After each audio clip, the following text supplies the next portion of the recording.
khalaqal insana min tin. Allah jadikan manusia dari tanah. Wa khalaqal jan min nar. Dan Allah menciptakan jin itu dari api. Jadi kalau makhluk yang hidup di dunia ini yang bersaing dengan kita itu jin. Bersaing maksudnya begini, dunia ini dibagi dua. Yang alamul mulki wa syahada, alam yang nyata itu kita punya. Kita khalifahnya. Sedangkan alamul ghaib wal mukasyafah, alam yang tidak kelihatan, itu bagiannya jin. Kita sama-sama numpang di sini, di dunia ini. Walakum fiha mustaqarrun ila ajalim musamma. Kamu itu di dunia ini hidup, termasuk iblis dan setan, sampai waktu yang ditentukan, yaitu hari kiamat. Oleh karena itu, kalau soal tua mereka lebih duluan jin diciptakan di dunia ini daripada kita manusia. Jadi, tapi kita khalifah. Jadi kalau kita memerlukan satu tempat, misalnya ini ada hutan, kita mau buka ini hutan, kita tebas, ya jinnya yang harus pindah dari situ, atau dia yang ngalah, tinggal bersama dengan kita, numpang sama kita. Begitu. Jadi nggak bisa dia marah terus kita zalimi oleh jin itu, nggak bisa, karena kita khalifah. Cuman ada adabnya. Kita ya adabnya itu jaga yang diajar-ajarkan Nabi. Misalnya masuk memberikan salam, assalamualaikum warahmatullahi wabarakatuh, sebab ada makhluk lain. Kita kalau mau buang air kecil jangan di lobang-lobang, karena ada jangkrik, ada binatang, dan ada jin. Itu lobang-lobang itu tempat jin tinggal. Kita kencingi dia marah, bengkak kita, atau dipukul sama dia. Kemudian buang air panas, jangan kau asal-asal mencurahkan. Kita keluar, kita ambil air panas, kita misalnya mengulitin ayam, rendam air panas, terus air panasnya dibuang lewat jendela gitu. Jinnya lagi lewat, kena dia marah, kita dibales sama dia. Oleh karena itu membuang air panas itu pun di tempat yang khusus, misalnya di selokan atau di mana yang sudah kita sediakan untuk membuang, sehingga jin juga tahu itu tempat membuang, ya dia nggak di situ. Jadi memang betul-betul harus menjaganya. Dan tidak perlu takut karena kita khalifahnya, asal kita beradab. Sampai dalam satu hadis Bukhari, Rasulullah menceritakan, jika kamu masuk rumahmu, tiba-tiba ada ular di dalam rumah, jangan bunuh. Jangan bunuh ular itu, ajak bicara dulu. Hai ular, kalau kamu ular, nanti saya bunuh. Tapi kalau kamu jin, keluar kamu dari rumah saya. Kalau dia keluar, jangan bunuh, itu jin. Atau kita jumpa lipan atau apa di rumah kita, ada lipan. Kita jangan bunuh, lipan, kau keluar. Kalau kamu tidak keluar, nanti kau saya bunuh. Kalau dia keluar, jangan bunuh, itu jin. Ular pun begitu, kamu keluar, kalau kamu nggak keluar saya bunuh, dia angkatnya kepalanya, berarti dia ular, kita boleh bunuh. Tapi kalau dia pergi, jangan bunuh, itu jin. Kalau kita bunuh, keluarganya akan minta kisos, kita akan dihukum bunuh juga oleh keluarga jin. Oleh karena itu, kenapa sih jin dan lipan itu ada di rumah kita siang hari? Karena jin itu dia punya hak di malam hari. Maghrib itu hak dia cari nafkah. Subuh dia pulang. Sementara kita, waja'alna an-nahara ma'asha. Siang itu hak kita untuk cari nafkah. Habis subuh kita cari nafkah, maghrib kita pulang. Kalau malam, waja'alna laila subata. Malam itu untuk istirahat, untuk tidur, untuk kita. Bagi mereka terbalik, malam itu untuk cari nafkah, siang untuk tidur. Jadi bagi Allah itu dua. Nah, kalau kita ini kalau jin itu subuh dia pulang kesiangan, ya dia sebelum sampai rumahnya dia nyamar jadi ular atau jadi lipan. Dia tinggal di rumah kita menunggu malam untuk dia pergi lagi. Ya, kita bunuh, keluarganya menuntut sama kita. Sedemikian tentang makhluk-makhluk ini ditulis oleh Allah dan Rasulnya menceritakan. Ada surah Al-Jin khusus untuk cerita jin. Kemudian tentang jin ini juga ditanya kepada Rasulullah oleh sahabat. Jin itu makannya apa ya Rasul? Kalau jin Islam, dia makannya tulang-tulang yang disembelih oleh orang Islam. Jadi kita misalnya motong kambing, motong sapi, kita makan. Nah tulangnya itu kita buang, sama dia diambil. Begitu dia ambil tulang yang kita buang itu, tumbuh daging baru khusus untuk jin. Kita nggak bisa lagi makan, nggak nampak pun kita itu. Dia makan. Jadi selama ini kata Nabi, kamu makan apa ya? Kami makan tulang-tulang yang dibuang orang, manusia, kemudian kami makan. Mulai hari ini kamu hanya boleh memakan tulang-tulang yang dibuang oleh orang Islam, yang disembelih oleh orang Islam. Kemudian kamu makan daging yang tumbuh dari tulang-tulang yang disembelih orang Islam, itu halal bagi kamu karena kamu jin Islam. Kalau jin kafir dia makan ulat-ulat, dia makan tulang-tulang dari tulang apa aja, tulang babi, tulang-tulang yang nggak disembelih juga mereka makan.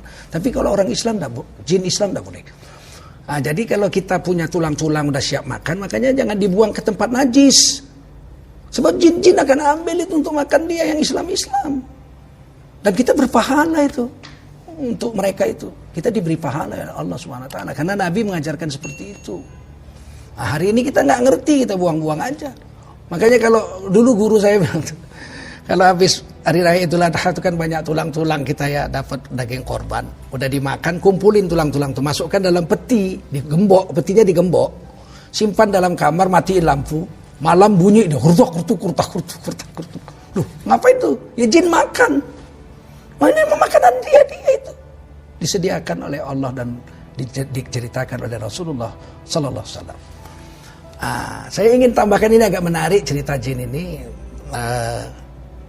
Ada satu orang sahabat Nabi diculik jin, hilang sekitar 8 tahun. Baru kembali di zaman Umar bin Khattab radhiyallahu anhu. Jadi ditanyalah oleh Sayyidina Umar, kamu kemana selama ini? Saya diculik jin, terus dipenjara oleh jin. Tapi jin yang menculik saya jin kafir. Kemudian setelah sekian tahun tiba-tiba terjadi perang antara jin. Dan ternyata jin yang memenjara saya itu kalah perang, kemudian melarikan diri, kampungnya ditinggalkan. Nah jin yang menyerbu itu lihat saya di penjara, dibuka penjara saya, dia bilang, loh kamu manusia? Iya, saya manusia saya. Loh ini kan bangsa jin, lah saya di penjara sama jin yang punya kampung ini. Oh rupanya jin yang menang perang ini jin Islam. Maka dia bilang, kamu mau tinggal sama saya, sama kami, jadi keluarga jin, kami bolehkan. Karena kamu Islam, kami Islam, kita bersaudara. Tapi kalau kamu mau pulang kepada kampung halamanmu di Madinah, ya kami pulangkan ke Madinah. Dia bilang, kalau suruh pilih pulang, ya saya pulang ke kampung saya lah, jumpa anak istri saya. Maka kemudian laki-laki ini dipulangkanlah ke Madinah, jumpalah Umar bin Khattab. Dan dia sering cerita-cerita tentang kehidupan dia bersama jin. Cerita-cerita yang tidak pernah didengar oleh manusia. Nah, nama sahabat ini adalah Khurafat radhiyallahu anhu. Khurafat radhiyallahu anhu. Kita sering mendengarkan TBC, tahyul bid'ah khurafat. Sehingga kita benci, khurafat. Seolah-olah khurafat itu satu hal yang najis, yang musyrik. Tahyul kita nggak boleh percaya dengan tahyul. Bid'ah kita juga nggak boleh melakukan bid'ah yang diharamkan oleh Allah dan Rasulnya. Tapi khurafat, apa salahnya khurafat? Beliau seorang sahabat Nabi, Khurafat radhiyallahu anhu, orang yang diridhoi Allah. Kisah-kisah yang diceritakan itu kisah dari seorang radhiyallahu anhu, bukan pembohong. Nah, walaupun kita nggak pernah dengar, aneh-aneh. Jin itu ternyata makan tulang bisa tumbuh. Udah ceritakan Nabi. Tapi banyak kisah-kisah jin yang tidak pernah didengar oleh manusia di luar daripada yang diceritakan Nabi. Ternyata manusia bisa nikah sama jin. Macam-macam. Wah kita nggak ngerti, kita tuduh aja. Khurafat itu sahabat Rasul. Ya, Khurafat radhiyallahu anhu.